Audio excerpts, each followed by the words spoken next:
Hi, lovely booktubers. I'm Debs. Welcome back to my channel, Raina Read Stuff. I am here in the book shack.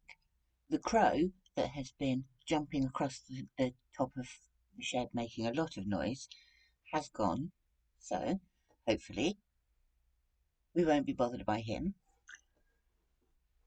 I'm here for the second day on the trot midweek with a book haul.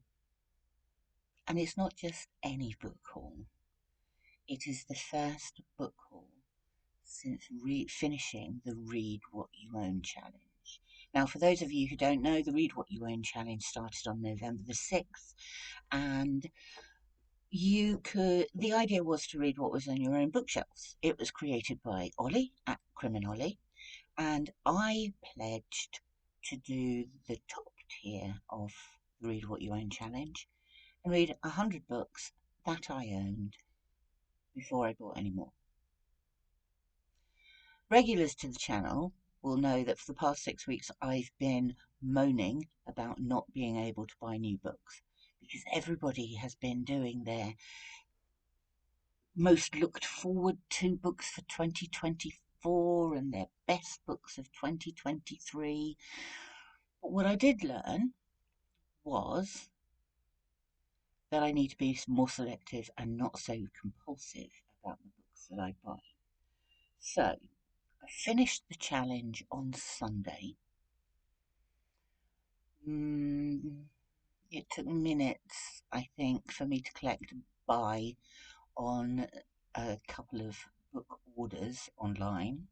And then I went to a second-hand bookshop in the week and bought some more. So I have 11 books to talk to you about. Now, without wishing to blame people, the first set of books that I've got here are solely down to Vin at Revenant Reads. So I am blaming people, but he made a couple of them sound so good I couldn't resist. So, first up, Mouse by Spiegelman. This is a 2-volume collection, which apparently is how it was done in the first place. Mouse 1, Mouse 2. This is incredible, but I'm not going to tell you all about it because you'll have to watch what I've read this week on Sunday, because I've read them. Ben, that one's for you. This one's also your fault. I'm taking part in Historathon 2024. I am one of the co-hosts. Vin and a number of other people read this and thoroughly enjoyed it, and I thought this just sounds right up my street. Irving Finkel, The First Ghosts.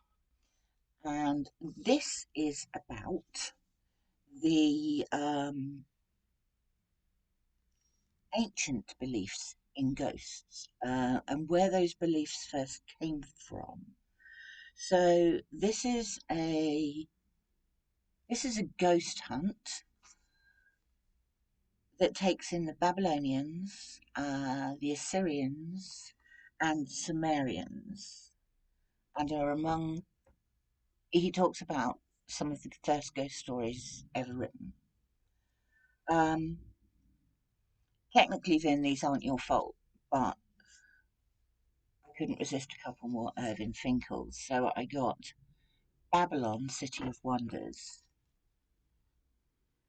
which is just full of the most wonderful illustrations from excavations at the city of Babylon.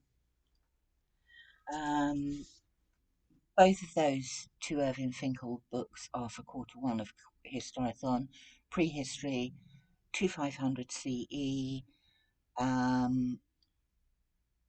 that ends at the end of March. We're just over halfway through that now. This is for the second quarter, which is the years 500 to 1500 CE. Don't know why. Yeah, I am saying CE. That's the right way. This is the Lewis Chessmen. 78 chessmen were uncovered by a farmer, actually, I think, on the Isle of Lewis off Scotland. And this is the story about those chessmen that are believed to be Viking. Finally, something you guys may not know about me is, although I am not religious, I am fascinated by religion, and I am also fascinated by the architecture that goes alongside it. So before I started putting my efforts into reading a lot more and booktubing, a few years ago I was absolutely obsessed with going around the country and looking at churches that were owned by the CCT. Now, the CCT stands for the Churches Conservation Trust, and it's an organisation that takes possession of churches that are about to be deconsecrated for various reasons, mainly lack of use, but that have some specific architectural or artistic reason to be retained. It's a bit like the National Trust for Churches, and I've seen some great things as I've been going around the country looking at some of these abandoned churches, like medieval artwork, murals on the walls, specific notable inscriptions or statues or effigies, specific noteworthy architecture. So this one is a new purchase that is entirely for me. It's called Steeplechasing, and its subhead is Around Britain by Church, and it's by Peter Ross. It was published just last year, and he seems to have been doing exactly the same thing as I was. So I'm interested to discover what amazing things he's found in churches around the UK. Finally, I went to the second-hand bookshop with a large bag that I absolutely expected to fill, but I was very controlled. The reason I was very controlled is because I've decided to note down all of the books that come into the house, physical books, only ones that sit on bookshelves and stare at me and say, "You bought me, why haven't you read me?" Only those count. So I'm writing down all the physical books that not only I buy, but also I acquire. Like, my mum is always on the lookout for books for me, which she donates freely. So just because I haven't paid for them doesn't mean they haven't come into the house. So I'm writing all those down. I'm going to mark off when I've read them, and whatever figure is left at the end of the year, the unread books, are going to form the basis of the Read What You Own challenge that I'm hoping will start in November. So the more I bring into the house and don't read, the more I will have to read and be subject to a book buying ban. So I only bought five. Five classics that I didn't actually have on my shelf. So first up, as part of the read around the subject for Historathon Q1, I read Antigenes by Sophocles. And when I discussed that, I said I'd really like to read the other two Theban plays because, as usual, I started with the last one. And I found this. Perfect. So I shall be reading King Oedipus and Oedipus at Colonus at some point. Nice vintage copy, vintage classics, copy of Ghost Stories. Ghost Stories by M.R. James.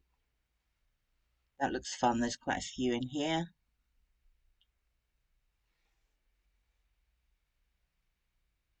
About a dozen. I shall enjoy that.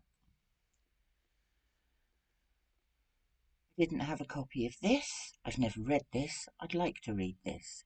Geoffrey Chaucer's The Canterbury Tales. Madame Bovary, Gustave Flaubert.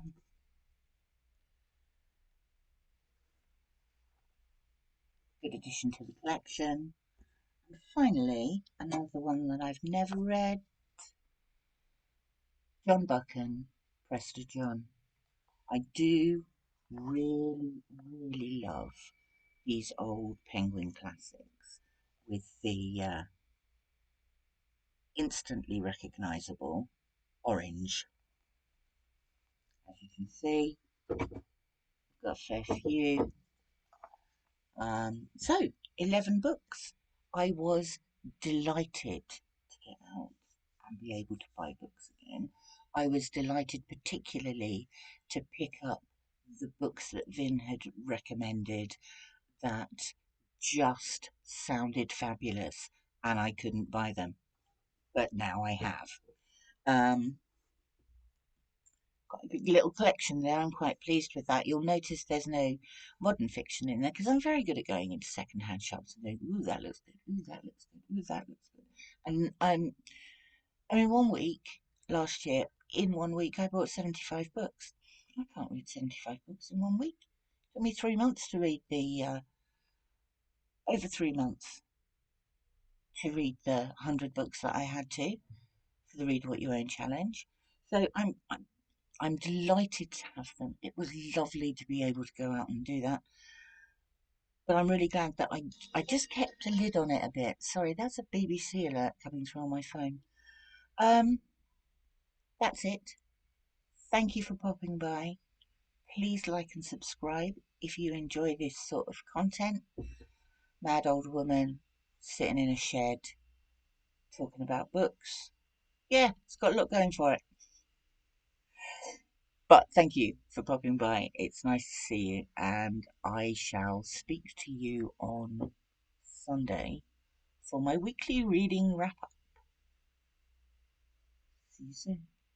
Bye for now.